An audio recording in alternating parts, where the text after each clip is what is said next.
Guys Sisters! Aujourd'hui, on vous fait une vidéo avec un tag tout à fait spécial, c'est le Throwback Tag. Hashtag Throwback! La première question du tag, c'est en quelle année es-tu né? On est né en 88, 89, 89. Et est-ce que t'es né le même jour que certaines personnes célèbres? Certainement, mais comme ça, c'est pas des gens que j'affectionne particulièrement. Je suis née le même jour de la même année que Jason Derulo. Oh my god! Pour la petite anecdote, Semi est né 100 ans jour pour jour après notre arrière-grand-père. Ouais, amazing. La deuxième question, c'est histoire de vous montrer quelques photos de nous quand on était enfants. Alors un de nos souvenirs marquants, je crois qu'on devait avoir peut-être 4-5 ans, quelque chose comme ça. On est parti aux États-Unis pour le mariage de notre marraine qui habite à New York, mais pour le coup elle se mariait à côté de Providence. Je sais pas si vous avez déjà regardé la série. C'est super joli parce que c'est des maisons, c'est pas une grande ville, mais c'est des maisons au bord de la mer.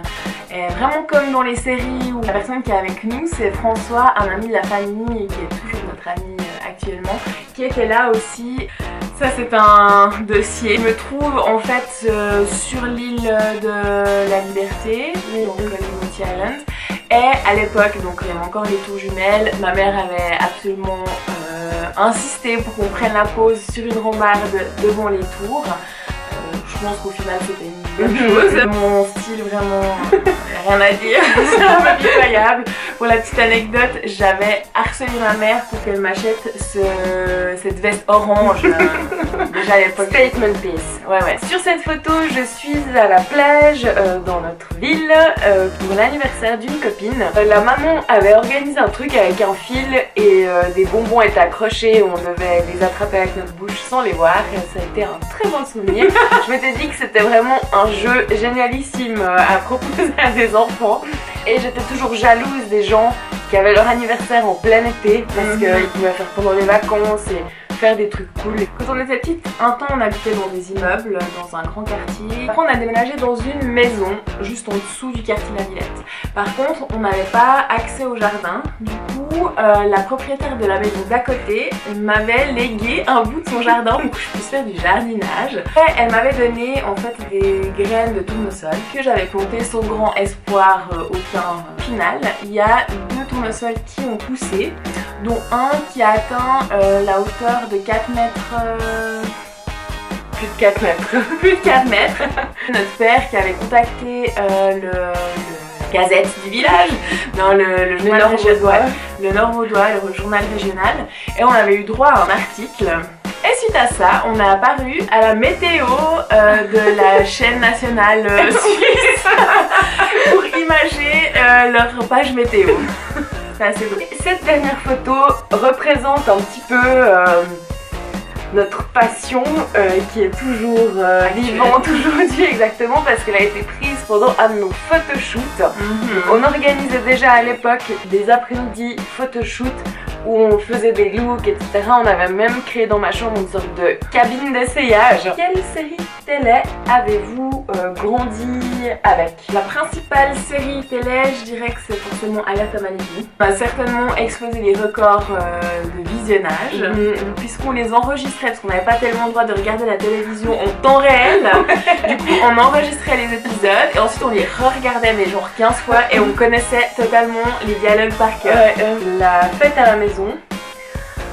C'est à la maison. Sur quelle c'était quoi déjà? C'est Ma vie de famille. Ouais, Ma vie de famille. Xenia la guerrière. Ça c'était une série chouchoute. Et quand on a grandi, on regardait Sydney Fox l'aventurière. Qu'est-ce que tu voulais devenir en grandissant comme métier? Et est-ce que tu veux toujours faire ça? Est-ce que tu l'es devenu? Quand j'étais petite, je crois que je voulais être vendeuse genre de produits fermiers. Je trouvais ça trop cool de pouvoir avoir directement l'argent ou le résultat de la vente du travail. Non, je ne suis pas devenue fermière.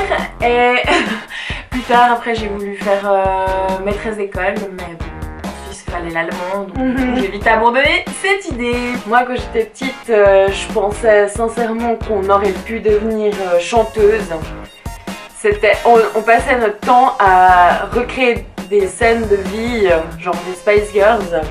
Et je pensais qu'un jour nous aussi, mais j'avais pas encore compris qu'en Suisse c'était complètement bloqué. Je voulais aussi être prof, abandonnée pour les mêmes raisons qu'Automne, mais quand j'étais petite, je jouais à faire la prof avant la rentrée. Non mais le premier jour des vacances, on jouait à faire la prof. Ouais. Ils ont été nos jouets préférés.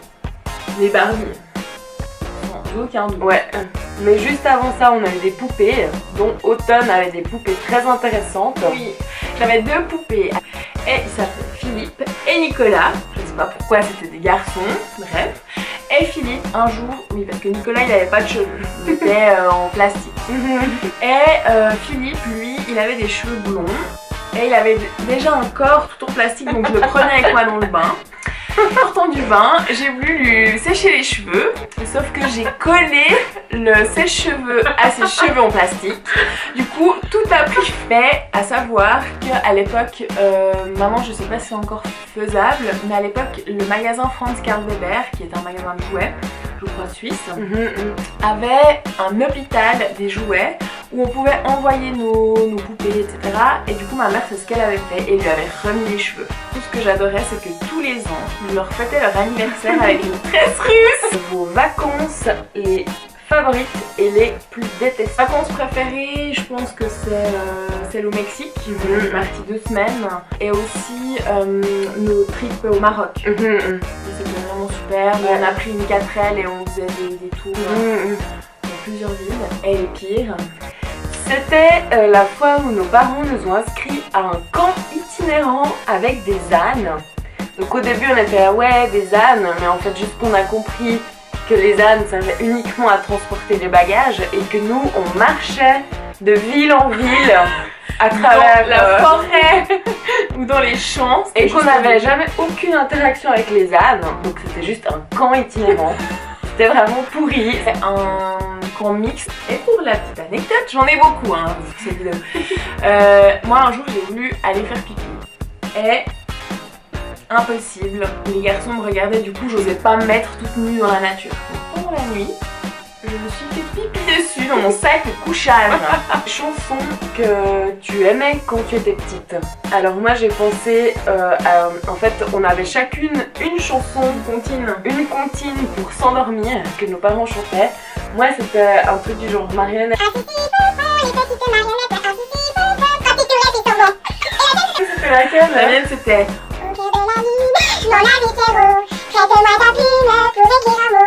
je savais tous les couplets et j'avais obligé ma mère et mon père à tout me chanter à chaque fois. Je disais on recommence. Et comment est-ce que vous aimiez vous déguiser quand on faisait des défilés, quand il y avait des invités? J'aimais me déguiser en Miss Lingerie. Oui, c'est juste. Je mettais des chaussettes dans la lingerie. Bon, on était vraiment petites, genre moins de 10 ans. Je parle de nos déguisements, c'était des trucs de récup. Le vrai déguisement qu'on avait, c'était une blouse dentiste. Et qu'on utilisait pour faire tout ce qui était docteur, etc. Ouais. Et je me souviens qu'une fois, on avait fait un spectacle aussi à des invités sur les dangers du tabagisme. Et on avait justement et la lingerie et le truc de dentiste. Bien que tu avais un déguisement de singe où oui en fait on rentrait comme ça, puis je crois qu'il y avait juste de la place pour les mains, puis il y avait comme un truc de singe avec 2 trous pour les yeux. C'est juste une histoire un peu drôle qui arrivait quand j'étais petite. Suite à Alerte à Malibu, j'étais fan de Pamela Anderson, mais je me rendais pas compte en fait qui était Pamela Anderson. Un album avec plein de photos de Pamela Anderson et j'écrivais des trucs. Ouais, un fanbook. Ouais. Un jour, Automne a complètement gribouillé tout mon album. Parce qu'elle m'avait fait une crasse, du coup je me suis dit bon, qu'est-ce qui pourrait lui faire vraiment chier? Du coup j'ai pris son album une fois, j'ai écrit une carte postale à ma soeur. Donc, vous allez la voir ici, il n'y a pas de timbre, donc je lui ai juste envoyé comme ça, j'ai certainement dessiné le timbre avec un soleil. Exactement. Donc c'était écrit « Es-tu gentil avec ta maman ?» Et la mienne aussi. Réponds-moi par oui ou par non. Un truc très drôle aussi, on était aussi assez petites. En fait, une des meilleures amies à notre mère a déménagé une maison derrière la nôtre. Et du coup, bon déjà, on était là en train de se parler de fenêtre à fenêtre, enfin, une histoire. Et on allait tout le temps chez elle pour peindre. Et un jour, on a décidé de prendre son appartement pour créer notre première galerie. On avait convié des gens, on avait mis des dessins tout partout. On leur faisait visiter, bon alors vous voyez ces chefs-d'œuvre, etc. Et on était presque prête à faire payer l'entrée. On s'est réveillés quand même. Est-ce qu'il y a des choses spéciales que tu as gardées de ton enfance? Mes dents de lait, je crois que je les ai gardées. Elle a gardé des habits quand on était petite. Pas mal de t-shirts. Ouais. Mais sinon, comme ça me dit rien, mis à part les albums photos. On a encore toutes nos Barbies. Hein. On a gardé tout en fait. On s'intéresse aux manies qu'on avait quand on était enfant. Et moi j'ai trouvé celle d'automne. Elle passait son temps à siffloter. Ah oui. Et... Ah non. Et elle le faisait tout le temps. C'est vrai. Et elle, du coup, elle avait la manie de se ronger les ongles, mais même vraiment les peaux jusqu'au sang. Du coup, un médecin lui avait prescrit ce vernis qui est juste dégueulasse. Et je sais pas si réellement elle l'a mis, puisque oui, je sais que tu l'as mis sur mon stylo, Tania. Mon bic. Elle avait mis, vous savez, sur le haut du stylo, elle l'avait remis dans ma trousse. Et une fois j'étais à l'étage et j'ai cru que j'allais mourir et me vomir dessus. Souvenir le plus effrayant. Notre mère faisait souvent des actions humanitaires et sociales. Ouais, sociales contre la violence, communication, famille, ouais, communication non violente, etc. Du coup, une fois, elle nous avait emmenés en camp, puisqu'elle suivait comme un cursus de quelques jours, je crois 2 ou 3 jours. Elle avait décidé de nous prendre pour qu'on puisse dormir avec elle et qu'elle puisse nous garder. En fait, on était du coup inscrite au camp, qui était un camp chrétien. Et on a dû participer aux activités avec les enfants, donc on n'était pas avec notre mère. Jamais.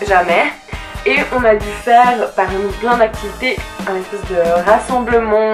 Comme une messe au final. Mais à savoir que nous, on n'est pas du tout chrétienne. C'est pas qu'on ne croit pas ou que c'est pas ok. Mais on n'a pas été éduqués comme ça. Du coup, c'était un peu spécial. Pourtant, on est ouverte, mais quand même, on était petites. Et on nous a un peu forcés alors qu'on disait mais on veut pas faire ça, etc. On était par ordre d'âge, je crois. Donc du coup, les plus petits devant, les plus grands derrière. Donc je me trouvais juste derrière Semi. Et là, le prêtre, dit à Semi: bois le sang du Christ et mange son corps. Quoi est-ce que le monde est différent aujourd'hui de ce qu'il était quand tu étais enfant? Quand on grandit, on perd notre innocence. Mais après, c'est à nous, notre devoir d'adulte, de la redécouvrir. Indéniablement, tout ce qui est des nouvelles technologies, on a grandi avec ça. Mais on a quand même vu un avant et un après. Ouais. Et je trouve aussi dans la manière de vivre ou de s'habiller ou d'aborder un peu des choses, je pense qu'ils se prenaient beaucoup moins la tête. Alors qu'aujourd'hui avec les réseaux sociaux, les technologies, on doit toujours, il y a un peu ce besoin de prouver des choses et d'exister, d'avoir une identité. Alors que c'était peut-être pas autant marqué. Voilà. N'hésitez pas à nous suivre si c'est pas déjà le cas. Pour n'oublier aucune de nos prochaines vidéos. Peace, bye.